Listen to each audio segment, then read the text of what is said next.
V posledním domácím zápase odrážíme 3-0 Mladotice. Jak zápas hodnotíš? Tak věděli jsme, že Mladotice je nováček soutěže.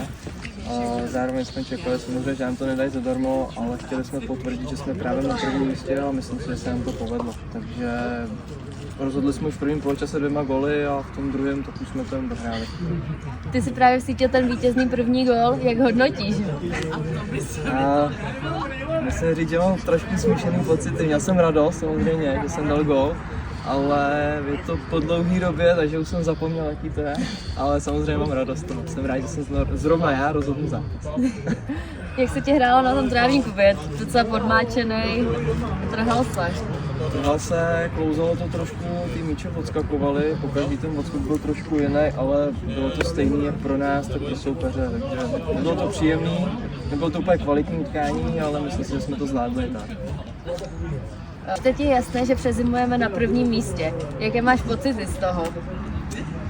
Tak jsem rád, že tam přezimujeme. Myslím si, že si to i zasloužíme těma výsledkama, ale důležité je samozřejmě, jak se nám povede jaro. Už několik sezon po sobě chceme vejš, takže doufám, že se nám to jaro povede a udržíme to první místo. Postoupíme z prvního místa. A na závěr, co bys vzkázal fanouškům, aby s náma 15.11. vyjeli do Sušice?